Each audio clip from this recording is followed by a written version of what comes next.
Hello, it's Seton here again from wildrose911.com. We've done the oil change and the filter change. We've checked our tyres, we've checked our suspension. Now we've lowered the vehicle down. Now we'll refill the oil on the vehicle. So here's your oil filling cap. That comes off anti-clockwise. I always leave it sitting on the car here so it doesn't get forgotten to put on. You're going to need a decent funnel so you don't spill any oil on your engine. And these Crown Victorias take 6.5 quarts, which is quite a bit of oil. So this way then your oil goes in and you're not making a mess there.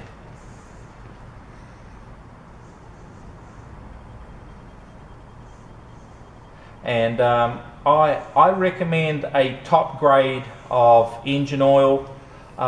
We use either Valvoline products in our shop, either VR1 or Mobile products. We actually prefer those. They seem to be heavier duty and well tried and true products. And the grade of oil I recommend is a 1040.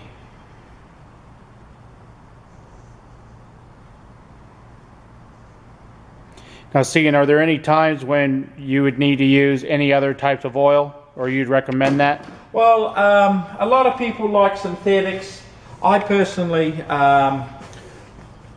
the motor pools and the commercial operators don't usually run synthetics. You can use synthetics in them, but I prefer to use a good quality regular oil for best effects, cost effectiveness.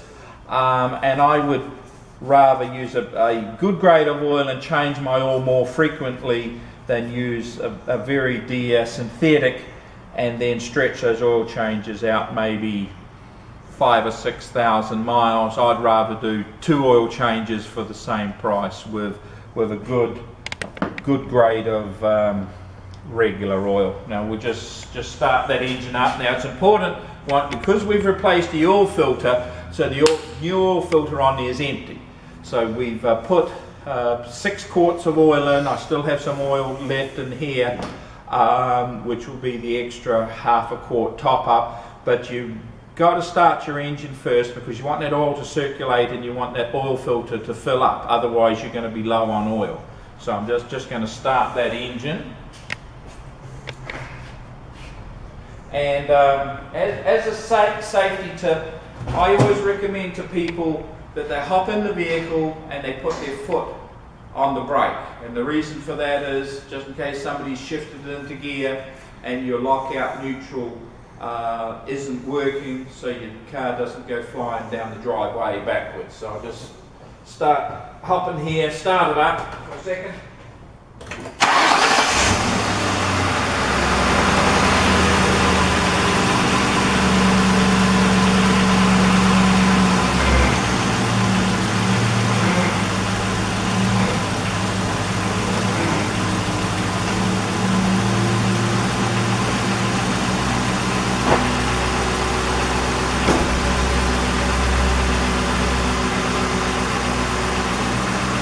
Now I use this opportunity, firstly, you saw the car moving backwards and forwards.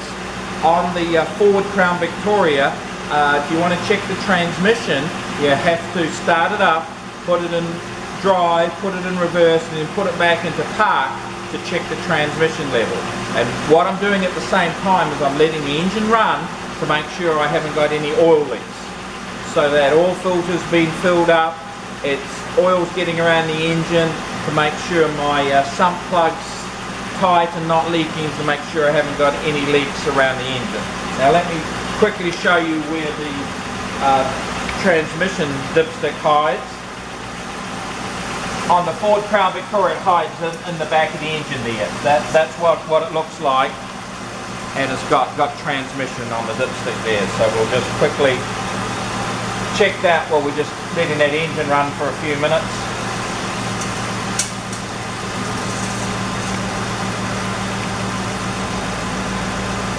And we're looking at the stick there, and we have some hash marks on the stick, and the transmission level is there. We really want the transmission level there, so it wants about a quart of fluid in it.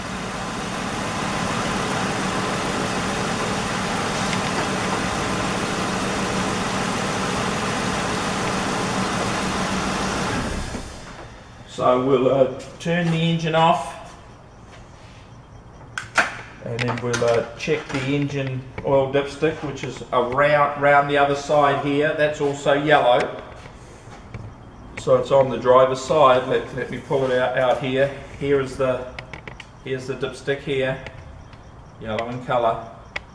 You always wipe it off first, and then reinsert it into its dipstick tube, push it right down and then pull it out, and that's when you'll get your true level check. Okay, there's where the level is, and of course it's below your hash marks there, so you want your oil level to there. So let's continue filling it.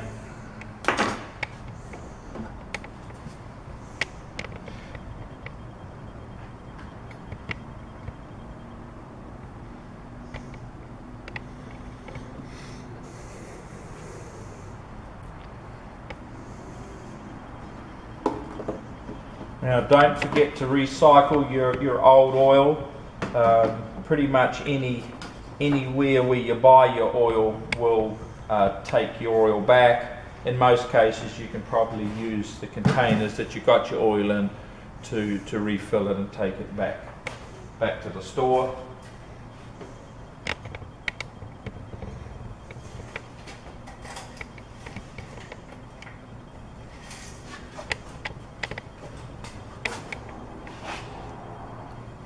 Now here again, now our oil's halfway up the hash mark, so we need a little bit of additional oil.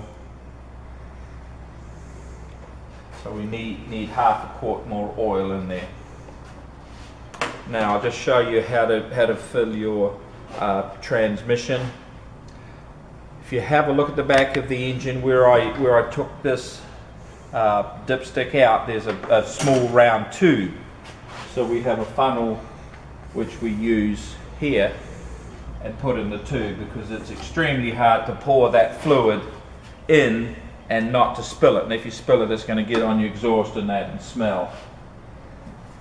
So you've got to make sure you use transmission fluid in the transmission, engine oil in your engine. So this is transmission fluid, and you can generally tell the difference because of the color. This is red in color, so we're going to put about half a quart in there, and that'll bring that up to the top part of those hash marks.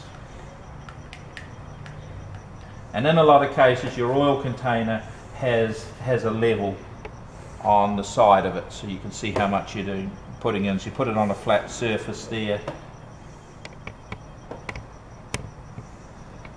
A little more, and then it's half a quart.